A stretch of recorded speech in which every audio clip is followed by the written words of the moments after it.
Hoje o nosso entrevistado é o Dr. João Alberto Carneiro Gonçalves, ele é cirurgião plástico. Doutor, a gente estava falando que o Brasil é o campeão mundial de cirurgias plásticas, né? Bateu os Estados Unidos, né? Alguma coisa a gente está em primeiro, a gente né? ganha deles em cirurgia plástica. Porque as nossas técnicas hoje são técnicas muito mais avançadas, né? Nós temos o nosso grande mentor, que foi o Dr. Ivo Pitangui, né? E quais são as cirurgias mais pedidas no consultório, doutor? Sim, hoje esse ano a gente ultrapassou os Estados Unidos, né, que era o campeão em cirurgias plásticas, e acho que isso tem muito a ver com a vontade, né, das brasileiras em buscar um resultado estético, a vaidade, né, e também da popularização um pouco da cirurgia plástica, que antes era uma cirurgia muito elitista, hoje em dia se tem alguma possibilidade de se encontrar uns valores mais acessíveis para a população em geral. Ainda, claro, é uma cirurgia que não é obrigatória, então tem um custo não tão elevado, mas com certeza já baixou muito do que já foi antes. E isso favoreceu, né, esse expoente. Além disso, a cirurgia plástica brasileira é muito respeitada internacionalmente, graças ao Dr. Ivo, a diversos outros profissionais aí, cirurgiões plásticos, que promovem técnicas feitas aqui no Brasil, por todo o mundo, e tem uma experiência mundial interessante. E dentre elas, né, a cirurgia recorde hoje no Brasil é a mamoplastia de aumento, né, que seria Ainda a cirurgia a mulher de prótese, brasileira quer aumentar os seios. Com seios. certeza elas querem. Tem tido uma mudança, né, nesse perfil de quanto elas querem aumentar, mas com certeza elas ainda querem uma mama um pouco mais montadinha, um pouco maior do que né? Então isso tem tido ainda muita procura, é o recorde. Ultrapassou o que antes era, que era a lipoaspiração, né? Hoje em dia ultrapassou a lipoaspiração, e que são as duas cirurgias aí mais procuradas no consultório. Existem várias técnicas, né, da mamoplastia, né? Algumas pessoas falam, eu fiz pela axila, outra eu fiz embaixo da mama, outra eu fiz pela auréola, coloquei atrás do músculo. Você podia falar um pouquinho sobre isso? Sim, claro. Não só existem várias técnicas, né, cirúrgicas, como também existem implantes diferentes, implantes com projeções diferentes, formatos diferentes, perfis diferentes. Então, tudo isso interfere no resultado, e isso também tem relação com o biotipo da paciente, né? Então, e além disso, da experiência do cirurgião. Então, tem cirurgião que tem preferência por algumas técnicas, como a incisão pelo sulco, que é uma incisão que fica na dobra da mama, embaixo aqui do sulco da mama natural. É uma cicatriz que não causa tanta dor, não causa desconforto, fica bem escondida e não dá tanta alteração de sensibilidade na mama, tem menos chances de complicações. Outras incisões que são aí muito usadas são as periareolares, né, ao redor da areola, que elas têm uma chance um pouquinho maior de complicação, não a ponto de não serem indicadas, são ótimas incisões, e também, só que elas têm uma alteração na sensibilidade, podem ter alteração para lactação, né, para amamentação. Não é comum, mas pode acontecer com mais frequência. E a incisão axilar, que tem a vantagem de ser uma incisão que não teria cortes na mama, né? Tem aí algumas desvantagens em relação à dificuldade técnica. Às vezes o material é um pouco mais avançado para fazer esse tipo de cirurgia, precisa de um material mais específico, então acaba aumentando o custo da cirurgia. E também ela tem uma chance um pouco maior de ter sangramentos e um pouco mais de complicação, uma dificuldade técnica um pouco maior, mas é possível ser realizada. E antigamente se discutia dessa técnica a alteração da drenagem linfática num possível câncer de mama, né, que a paciente tem. E isso ainda até hoje é muito discutido. Será que vale a pena você fazer um corte na axila e perder aí um possível escaneamento de um câncer de mama, da drenagem, né, desse câncer para a via linfática? E hoje em dia tem alguns estudos já que falam a favor disso, mas é uma briga ainda muito polêmica dentro da cirurgia plástica. É uma incisão segura, é possível ser feita, e isso vai da preferência do paciente, do cirurgião e da experiência dele. Você me falasse sobre duas coisas que você acabou de falar. A amamentação com a prótese, né? Algumas mulheres, cada vez mais, elas vão colocando com uma idade, muitas vezes antes de terem filhos, e a detecção de nódulos possíveis, né? Com a prótese. Se a prótese ela pode cobrir esses nódulos, mascarar esses nódulos. Então, tem algumas coisas importantes para falar em mamoplastia de aumento. Isso é muito importante, mas eu queria deixar aqui claro coisas que às vezes tem muito erro, né, que a gente vê por aí, então é bom ficar bem estabelecido. Uma delas são em relação aos implantes mamários. Hoje são muito modernos, hoje tem implantes de sexta geração com ótimos resultados, uma tecnologia muito interessante, mas esse implante ele vai precisar ser trocado um dia. Não existe implante definitivo, que nem a gente ouve por aí. Então, isso é uma coisa importante os pacientes saberem, porque isso é uma informação que às vezes chega errada para as pacientes e isso acaba interferindo no resultado dela e até mesmo no acompanhamento dela para um possível câncer de mama. Tá? Uhum. O câncer de mama, numa paciente que tem prótese, ele é facilmente detectado por exames, por um radiologista competente, não interfere nessa detecção, pelos exames de mamografia ou ultrassom, ele consegue detectar muito bem e é possível diferenciar muito bem o que é uma alteração da cirurgia de uma alteração que é um câncer. Então, até mesmo em outras cirurgias, como a mamoplastia redutora, que tem mais chance de ter alteração no parênquima, porque a gente mexe dentro muito mais no parênquima do que nessas outras técnicas de colocação só de prótese, né? Então, essas alterações que tem na mama são de fácil detecção por um radiologista competente, treinado em mama. Então, esse problema a gente não precisa se preocupar, né? Agora, a gente precisa se preocupar com continuar tendo esse acompanhamento, né? Não significa que ela fez um exame que ela não vai precisar fazer outro. E sempre ter uma documentação antes da cirurgia. Né? Mesmo a maioria dos cirurgiões plásticos faz isso de rotina, eu faço isso de rotina, mas isso é importante a paciente ter, porque ela tem que saber no dia de uma cirurgia estética se ela não tem um risco de câncer.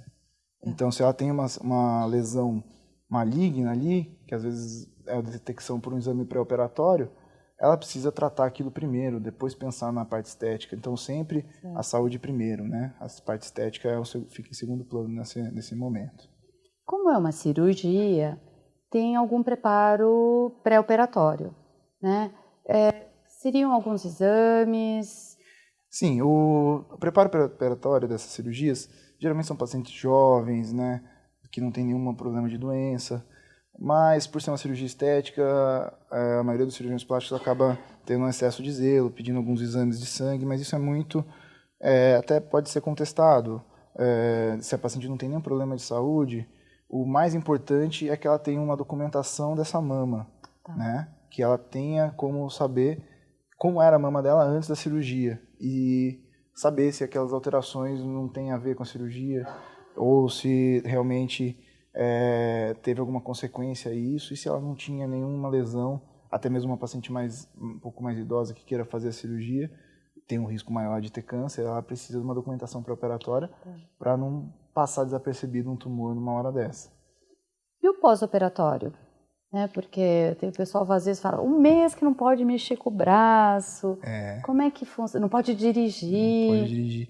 Então, o pós-operatório, né, geralmente a cicatrização evolui muito bem. Tem, como a gente estava falando, tem várias técnicas, né? Tem embaixo do músculo, embaixo da glândula, e isso interfere um pouco no pós-operatório, mas isso também vai depender de cada paciente, da experiência do cirurgião em o que ele acha melhor de resultado, tanto em resultado quanto em complicação. Então, são técnicas todas viáveis. Mas, em geral, né, o pós-operatório de uma mamoplastia de aumento é um pós-operatório tranquilo do ponto de vista de dor, não tem tanta dor. Do ponto de vista de cuidados, é um pouco mais chato. Apesar da incisão ser um corte pequeno, você tem os cuidados específicos que o cirurgião plástico prioriza ali uma cicatriz bem adequada. Agora, a gente pede para não levantar os braços, não mexer muito o braço, porque não tanto pela prótese, mas você mexer no braço, você vai ter uma mobilização dos tecidos ao redor da mama, e isso pode dar uma tração na cicatriz e acabar tendo uma cicatriz que não seja o ideal. Lógico que se muitas pacientes falam, eu te desobedeci, deu certo, mas quando não dá certo, aí você corrigir que é isso, ocupado. corrigir isso vai trazer muito mais transtorno. Então, 20 a 30 dias aí de repouso, evitar levantar o braço, evitar ali ter cuidado importante com a cicatriz, e a evolução geralmente é bem tranquila. Bom, a gente está falando em mulheres, mas os homens também estão procurando mais, né, as cirurgias plásticas, né? Com certeza. E qual mais que eles procuram? Então, hoje em dia, né, assim, a cirurgia plástica em homem é um pouco de tabu, né, mas hoje em dia, pela vaidade, né, no homem, tem se procurado mais mesmo, e uma das cirurgias que a gente faz bastante é a blefaroplastia, né, que é a cirurgia de pálpebra, que tem um caráter aí no senhor que atrapalha para a visão, isso acontece com uma certa frequência, e lipoaspiração também, procedimentos estéticos não invasivos, como botox, são Uma coisa feitas. também muito importante, né, doutor, porque esses procedimentos não invasivos, eles estão retardando cirurgias, né, estéticas, principalmente as faciais, né? Quais seriam? Olha, hoje em dia a gente tem uma vasta opção de tratamentos para face, né? E o Botox, por exemplo, é um tratamento muito interessante para evitar que a paciente forme rugas, né? Aquelas rugas estáticas que a gente fala que ela mesmo sem movimentar tem aquela ruga, e as rugas dinâmicas, que são as que são melhores tratadas, que geralmente somem por completo no tratamento. E quando você faz essas aplicações rotineiras, você acaba retardando o envelhecimento da pele, porque você vai ter menos ação muscular naquela pele, então ela vai ter uma fratura um pouco menor da estrutura da pele, né? Certo. Esse é um tipo de tratamento. Outro tratamento que é diferente do Botox, muito diferente do que algumas pessoas pensam, né, são os preenchedores, né? Principalmente hoje o que se usa é o ácido hialurônico, por ser um material que a gente encontra no próprio, um tecido, vamos dizer, biocompatível, né? E ainda é um tecido reabsorvível. Então, a paciente tem a opção de testar ver se ela gosta, não fazer uma coisa tão exagerada. E a função dele é preencher volumes, que com o envelhecimento a gente tem uma perda de volume facial, que é hoje o que acontece. E esse preenchimento dessa perda de volume acaba realmente postergando um pouco as cirurgias, como uma ritidoplastia, mas tem algumas outras que não tem jeito, né? Só a cirurgia resolve. E esse limiar de saber a hora de operar e o que é possível resolver só com um procedimento não invasivo e o que é possível resolver só com cirurgia, isso o cirurgião plástico está muito bem habilitado para estar orientando os pacientes. E como é que você faz? Porque assim, muitas pessoas, elas procuram uma perfeição que chega a ser até patológica, né? Então, a pessoa ela tem que ir muito certa do que ela quer, porque dependendo se ela está na dúvida, né, o resultado pode ser ruim para ela mesmo. Para o cirurgião está perfeito, mas para ela não. E como é que você aborda isso? Porque é complicado, né? É difícil. Assim, então, duas coisas importantes nesse tema que você falou. Uma delas é o índice de satisfação da paciente, que a gente vai ter que buscar isso sabendo o nível o que ela espera pela cirurgia, certo? Se o que ela espera pela cirurgia é algo que tenha uma possibilidade real, que seja uma coisa aplicável, ótimo, ela vai se satisfazer com a cirurgia. Agora, às vezes, a paciente tem uma visão irreal do que vai poder acontecer, achar que ela vai poder ficar com a cara da Minnie, a cara da Barbie, né? de vários atores, e isso não é a realidade. Cada um tem suas características e elas têm que ser valorizadas em cada pessoa. Não fazer uma fábrica de pessoas iguais, né? Não é essa a ideia do cirurgião plástico. E sim, corrigir imperfeições que a paciente se incomode. Então, às vezes, a paciente tem alguma alteração assim que ela não se incomoda, não tem por que mexer. E às vezes aquilo até você mexe, às vezes muita gente acaba falando, não, eu vou mexer nisso, a paciente até se ofende, fala, mas eu não Isso quero não me fazer, incomoda, isso não né? me incomoda. Então, isso não é uma coisa que a gente procura tentar melhorar o que o paciente tem de alteração. Por exemplo, olha, meu nariz é um pouco caidinho, eu queria levantar um pouquinho. Dá para ficar com o nariz da Angelina Jolie? Não, a Angelina Jolie, o nariz é dela. Não tem como você chegar nesse tipo de comparação, né? E esse tipo de comparação é muito perigosa, porque na cirurgia estética o que a gente busca é a satisfação, né? Que nem eu estava falando. Então, se você começa a prometer alguma coisa nesse sentido, você acaba já perdendo essa característica da satisfação e indo por uma parte da não boa prática, né? Da má prática aí da cirurgia plástica. E é isso que a gente tem tentado combater aí como profissional e falando um pouco de ética. E o ideal é que seja realmente um cirurgião plástico com, né, reconhecido pela Sociedade Brasileira de Cirurgia Plástica, né? Sim, sim. Hoje em dia, né, o pessoal vê a cirurgia estética como uma fonte de dinheiro, né? Então, nossa especialidade acabou sofrendo uma invasão de não especialistas, não só de não especialistas, como também de não médicos.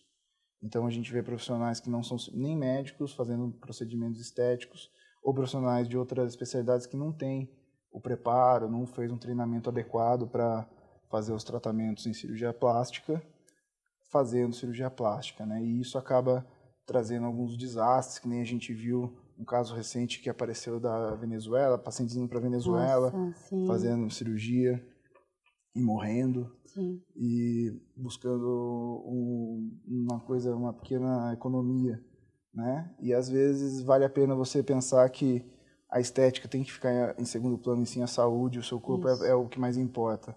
Isso não tem troca, né? E claro que a estética é o que a gente procura, tanto é que a cirurgia plástica sempre teve, o pessoal separa, né? Costuma separar a reparadora da estética, mas na verdade as duas são juntas, certo? Quando a gente fala de cirurgia plástica, qual que é a função do cirurgião plástico? Ele busca trazer o contorno adequado com a função adequada. E isso é você trazer uma cirurgia com uma forma adequada, né, de parte estética e que tem a função, né, que nem a gente estava falando da mama. A mama ela tem uma função de atração sexual e isso, se você der uma forma adequada, você vai tá trazendo isso. Isso vai trazer autoestima para a paciente, isso vai fazer com que ela se socialize melhor com as outras pessoas. Então, isso é uma parte de reabilitação, mas também tem a parte mais, vamos dizer, necessária, mais obrigatória, que seria a cobertura de pele. Uma pessoa não pode ficar com uma ferida aberta para o resto da vida, ela tem que ter pele, então a gente tem que, às vezes, fazer retalhos para fechar. Então, tudo isso parte do princípio da cirurgia plástica, que seria a busca dessa forma e da função adequada. E isso está diretamente relacionado com a estética. Então, a gente sempre vai estar buscando estética, até mesmo na cirurgia reparadora. Elas não são separadas. Então, a pessoa que pensa só na parte estética, né, o profissional que pensa só como uma parte estética dessa cirurgia, acaba, às vezes, pensando da forma... errando no tratamento do paciente, condução, né? E, às vezes, acaba fazendo uma cirurgia que não era para ser feita, ou fazendo um tratamento que não era o mais adequado para o paciente, né? Ai, que pena, tá acabando. Tava tão bom, eu ia perguntar tanta coisa de cirurgia plástica agora. Acho que eu falei demais. Obrigada pela sua presença, não, foi super bom, muito obrigada. Obrigada mesmo, foi super esclarecedor. Eu vou deixar para você falar rapidinho, dar uma dica de saúde pra gente. Obrigada, viu, Legal. João? Obrigado também pela oportunidade, eu gostei muito de estar aqui. E eu queria falar principalmente agora aí para as mulheres, né, que aproveitando o Outubro Rosa, que é para elas valorizarem o próprio corpo, né?